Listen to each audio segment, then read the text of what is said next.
Hi, I'm Dave Garland. We're here at Val di Sole, final round of the UCI World Cup.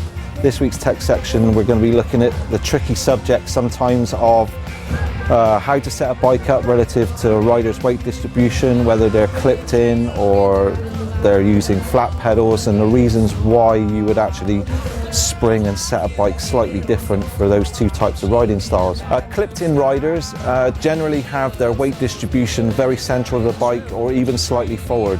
So in terms of suspension setup, the front and the rear are generally the same, a little bit stiffer on the front end because when a clipped in rider is accelerating or going through a turn, generally their weight distribution is more central or forward to the bike, whereas flat pedal riders always hang off the back of the bike. So the fork has to be sprung slightly softer, the rear has to be slightly firmer but still supple enough so they don't get their feet blown off the pedals.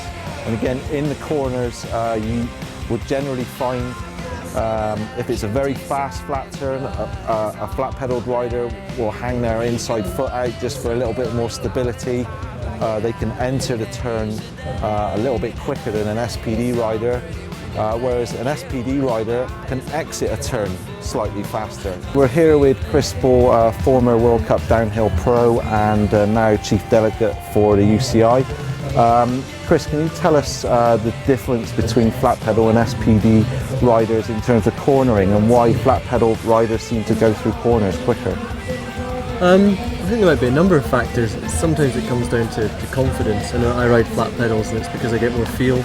I think when you're riding a flat pedal, just to keep your feet on the pedals, you got to drop your heels more. So there's a lot more load, so much more hip movement. I think on a flat pedal rider. I think that translates to more traction through the tyre. Obviously the top end guys are on SPDs are doing that as well, but certainly seems to be more corner and grip and a bit more stability and the ability to take your foot off, so a bit more confidence inspiring there as well. So a number of small factors with flat pedals. Would you say that on a flat pedaled rider rides a little bit more wild, where SPD riders have to have a little bit more finesse in the turns? Sometimes, yeah, that can be the case. I think you've got more chance of taking a foot out and dabbing, so you can push it to the limits a bit more on a flat pedal.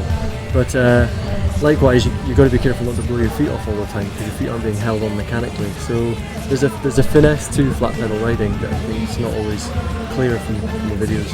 Right, and the weight distribution between SPD and flat pedals, why does that make such a difference? I think, as I said, because you've got to drop your heels more, you've got to use the concave of the pedal more, you've got to feel the pedal through your shoe a lot more, softer sole in your shoe. That inadvertently pulls your hips back a fraction. You tend to ride a little bit more off the bike, a little bit more weight, through your legs than maybe you would on a clip where your heel tends to sit a bit taller, and therefore you can put more weight on the front, but less worry about your feet coming off. So there tends to be more of a rearward bias through the hips, through the knees, and through the feet on a flat pedal. But everyone's different, I suppose, but as a generality, that's the case, often the case. Okay, thanks very much, Chris. So that's this week's tech section.